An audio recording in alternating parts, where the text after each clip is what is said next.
Broadcasting live, KSLA News 12 starts now. Storms are pushing their way out of the ArkLaTex and moving east, but this is what it looked like for most of us earlier today. As Grant mentioned, the entire ArkLaTex is under a flash flood watch right now. And we're going to give you an inside look of our First Alert KSLA weather app. Rain in our area has quickly moved out, but it's going to make a comeback. First Alert meteorologist Grant Roberts is going to tell us when the next wave of storms is expected to hit the ArkLaTex. Grant? Good afternoon, Destiny, and good afternoon to everyone out there. It has definitely been a pretty wet, nasty, dreary, gloomy looking day, all of the above. We have that flash flood watch. It's in effect all the way through Thursday morning, which means over the next couple days, we're going to continue to see more of this rain. Thankfully, though, we have not seen as much as what we've seen down south, where they've had over 10 inches just today. We're right now, live First Alert Doppler, we've got the heaviest rain pushing its way off, but we still have a couple of those lingering showers zooming in closer to southwest Arkansas. Notice around Hope, just a few of those light showers, same around Magnolia and Emerson. Over near Camden, that's where the heaviest is pushing its way on off to the east. A little bit more of that light to some moderate showers in between Minden and Lipsman, also near Ringgold over toward Jonesboro. Sliding down south, Natchitoches seeing some of that slightly heavier rain, but even that's not going to last much longer. Temperatures are a bit cooler behind all of this rain. We're at 69 in Mansfield, 67 Natchitoches, 72 in Marshall, and 74 in DeQueen. Here's a live look outside from my industry sky cam. Little bit of light sky, but yet still pretty cloudy out there. Not expecting to have that change anytime soon. Over the next 12 hours, rain chances will stay low for now, but will be on the increase later on by tonight. I'll track out all the rain that we can expect in your full forecast in a few minutes. A 15-year-old was gunned down in the streets of Shreveport over the weekend. At this hour, Shreveport police are still piecing together clues to find the gunman responsible of killing Antonio Roberson. Police tell us Roberson and two other juveniles were walking down the street just before 1 o'clock Sunday morning when someone in a small gray car pulled up to them and started shooting. Roberson died at the scene. You should call Crime Stoppers if you have any information to help police catch Roberson's killer. In a push to stop the violence, Dr. Timothy Jones and Bishop Lawrence are hosting a Save Our City campaign at 7 o'clock tonight. The event will be at Peaceful Rest Baptist Church in Shreveport at 8200 St. Vincent Avenue. Anyone is welcome to come and participate in the night of prayer from 7 to 8 p.m. And this week, Shreveport Mayor Adrian Perkins, along with other city leaders, want to hear from you about your solutions to stop the violence in the city. They're hosting a meeting tomorrow at 10 in the Skybox at Independence Stadium. They want to gather your ideas, then hit the streets with them in hopes of creating a more peaceful Shreveport. Former Louisiana governor and U.S. congressional representative Buddy Roemer has died. He was just 77 years old. Roemer served as governor of the Bayou State from 1988 to 1992. Before that, the Bossier City native was the U.S. congressional representative for Northwest Louisiana from 1980 to 1988. Governor John Bel Edwards has ordered flags across the state be flown at half-staff in Roemer's honor. Governor Edwards released a statement on Roemer's passing. In it, the governor said, quote, "I'm especially grateful for the balanced, pragmatic approach he took as governor during a turbulent time for the state's budget. I hope that we will all carry on his legacy by espousing his positive, passionate approach to public service. So far, no funeral arrangements have been made." You can read about the life and the legacy of Buddy Roemer and what he meant to Louisiana on our KSLA News 12 app and on KSLA.com. The Biden administration is giving some families with children up to $300 a month starting July 15th. The money will be coming out of the $1.9 trillion coronavirus rescue package. And eligible families will receive a monthly payment of up to $300 per month for each child under the age of 6 and up to $250 per month for each child age 6 until the year they turn, over age 6, till the year they turn 18. All middle class and working class families will get this tax cut. It's a one-year cut that reduces your taxes by $3,000 a year for each child. The temporary benefit will be sent to 39 million households through December. It'll cover some 88% of children in the U.S. And the deadline for filing your income taxes is approaching, and we know it can be a little confusing. If you still haven't filed your taxes, today is the deadline for those of you that live in Arkansas. The IRS extended the tax deadline due to COVID-19, but due to the winter storm back in February, taxpayers in Texas, Louisiana, and Oklahoma will have until June 15th to file. 1 million more Americans can expect additional COVID-19 relief checks. Those include individuals or households that didn't qualify for a stimulus check based on their 2019 income or got less than they were due. The so-called plus-up payments apply to those whose 2020 income was significantly less than what they had in 2019. Cameras could soon be required inside special education classrooms across Louisiana. The Senate bill would mandate public school systems to develop policies for cameras in the classroom. It's meant to act as an added protection for students with special needs. While many parents are glad it's a topic up for discussion, some say it's not perfect. In the bill, it states that parents have to request for cameras to be in the classroom. A lot of times what we're finding, which is why we're here as advocates, parents don't know their rights. And then you have to turn around and request to view the footage. And the footage is only going to be available for at least 30 days. This is not the first time a plan like this has been proposed at the state level, and the bill went before a committee just this morning. A Louisiana committee will also hear a bill today that would prevent discrimination against hairstyles. State Representative Candace Newell says her bill goes a step further than a similar bill proposed by Senator Troy Carter. She says hers not only includes the workplace, but also schools, athletic teams, and public housing applications. At one time, I would only wear my hair like this around family, but it's like now it's take me or leave me. This is who I am. It doesn't diminish my intelligence. It doesn't diminish my capabilities of doing anything. Congresswoman Candace Newell says in some cases the maintenance that goes into styling hair in a way that's deemed acceptable these days can cost a lot of money and require harmful chemicals to be put in their hair. COVID-19 restrictions are relaxing for vaccinated Americans, which means many of you are booking vacations. But now scammers are trying to take your money. When you're doing an online search for cheap flights, you may come across what looks like a great deal with a major airline.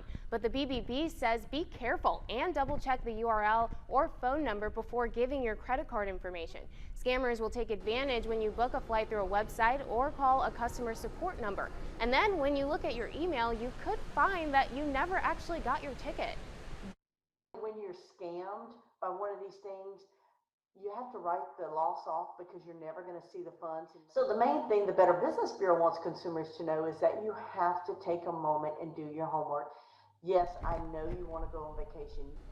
Before you enter any sensitive information, double check that you're on the right website and that you're clicking on a secure link. Watch out for a customer service number that doesn't work, and also watch out for typos or grammatical errors. Crawfish, free beer, raffle tickets, and a chance to win some LSU Sports Heroes. Sounds like fun to me.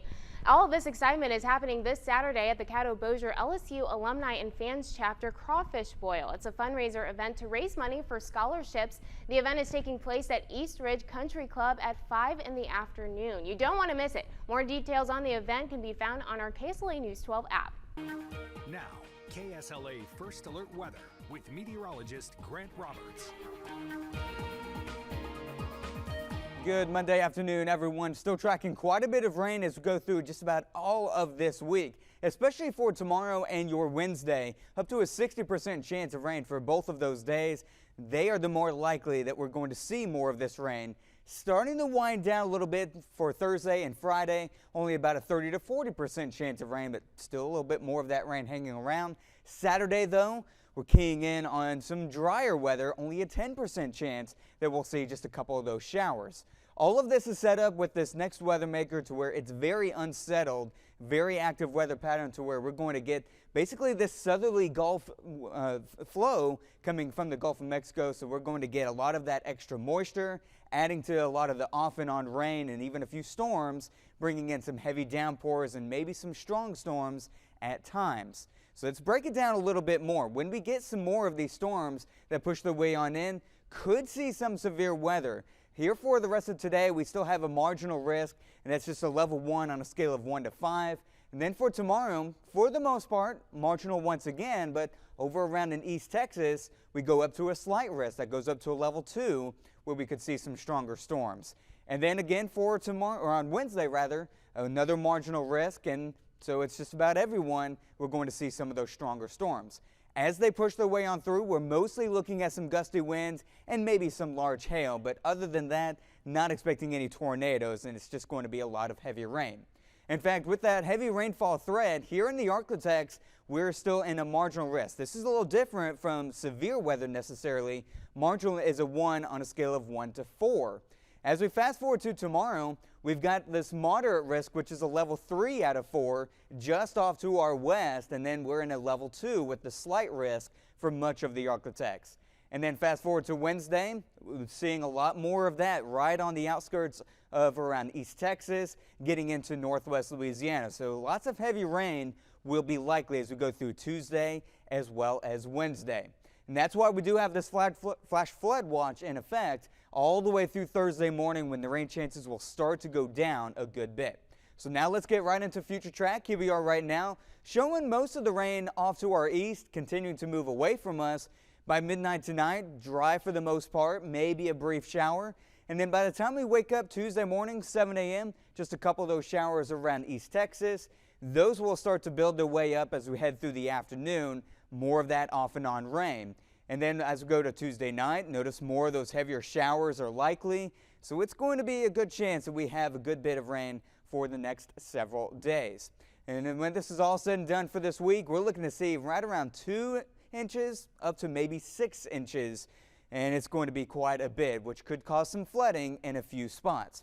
Here's that first look 3-day forecast. 60% chance of rain on your Tuesday and Wednesday, and then a 40% chance on Thursday, as we have the rain still hanging around, and it's a very saturated ground, so which means we could see some flooding in a couple spots. Well, Grant, it doesn't sound like the rain's going to be letting up. Not anytime soon, and so maybe as you're heading out to work, one of the things you definitely want to keep in mind is have those windshield wipers on, and if you use those wipers, you need to also have your headlights turned on as well. And of course, if you see any flooding at all, turn around, don't drown. Thanks, Grant. Make sure that you download our KSLA News 12 weather app for your first alert on storms impacting the ArkLaTex, and you can also stay alert with videos and alerts from our First Alert weather team. If you don't have our app, then you should download it, but you can also find everything we post right now on KSLA.com. We could see more monsoons around the world due to melting ice in the Antarctic. That's according to the journal Nature Geoscience. Researchers say the land underneath the Antarctic ice sheet will become more exposed as the ice melts, and that could cause a chain reaction leading to shifting wind patterns. Monsoon winds could happen, bringing with them moisture from surrounding oceans. That means a dramatic increase in rainfall. The U.S. says it's working to end the latest round of violence between Israel and Gaza. 200 Palestinians and at least 10 Israelis have died so far. Tina Kraus reports from London. With a wave of heavy airstrikes, Israel says it destroyed the homes of 9 Hamas commanders in Gaza, as well as miles of tunnels used by Palestinian militants.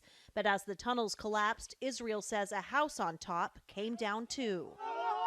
A 6-year-old girl was pulled from the rubble, but her mother and siblings died in the wreckage. The Biden administration has called on Israel to protect civilian lives, saying as a democracy it carries an extra burden. But Secretary of State Antony Blinken says the country does have a right to defend itself against Hamas. There is no equivalence between a terrorist group indiscriminately firing rockets at civilians and a country defending its people from those attacks. As the conflict enters a second week, Hamas has fired more than 3,000 rockets into Israel, one of them destroying this building in the coastal city of Ashdod. A Hamas spokesman says their attacks are in response to Israel's aggression, citing the legal battle to evict Palestinian families from a neighborhood in East Jerusalem. The White House has stopped short of calling for a ceasefire, the press secretary saying only a two-state solution can end the cycle of violence. It is going to require both parties wanting to engage in that and wanting to have a discussion about the path forward. For now, she says, the administration is working behind the scenes using quiet, intensive diplomacy to bring an end to the bloodshed. Tina Kraus, CBS News, London. Israel has said a media tower it destroyed in Gaza also housed Hamas militants and was a legitimate target. But the Biden administration says it's not gotten intelligence to support that claim. It's an exciting week at Bossier Parish Schools. The senior class graduates this week after an anything but ordinary and challenging end to high school. Tomorrow, Bossier High School graduates at 7 o'clock. On Thursday, Parkway graduates at 7:30. On Friday, Houghton High School graduates at 7. Plain Dealing graduates at 10 a.m. on Saturday, and Airline High School graduates on Sunday at 8 p.m. All of those ceremonies are taking place inside the home stadiums of each school. Christian Pico spoke with Jason Rowland, the Assistant Superintendent of Administration at Bossier Schools, about how the past few years will shape their growth as young adults going forward. And off the top of my head, I know I will miss something, but from isolations and quarantines, these kids went through a hurricane. If we remember that, they went through a hurricane. They've gone through snowpocalypse. The things that they've experienced in 2021, this is a mark on their life. Now, of course, the district is taking steps to ensure the safety of its guests at ceremonies this week, and masks are encouraged but not required, and families are asked to sit in pods together inside the stadiums. There are a few other schools in the ArkLaTex also graduating this week. Seniors at Marshall High School walk across the stage Friday night. Graduation starts at 7 o'clock at Maverick Stadium. Jefferson High School holds its graduation Friday. The class of 2021 ceremony begins at 8 o'clock Friday night at the football stadium.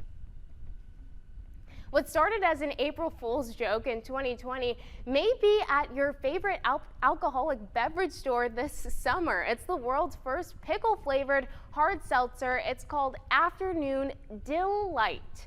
Drinkware company Brummate first teased the beverage on social media as an April Fool's Day joke. It's a limited release with only 10,000 12-packs to be made available. You're encouraged to join an online waiting list on the Crooked Brew website so that you won't miss out. But I mean, Grant, I'm not a big hard seltzer drinker, but pickle flavor, I don't know, that doesn't really sound that good to me. Yeah, to me it also sounds disgusting, and I'm just gonna probably do a hard pass on that one.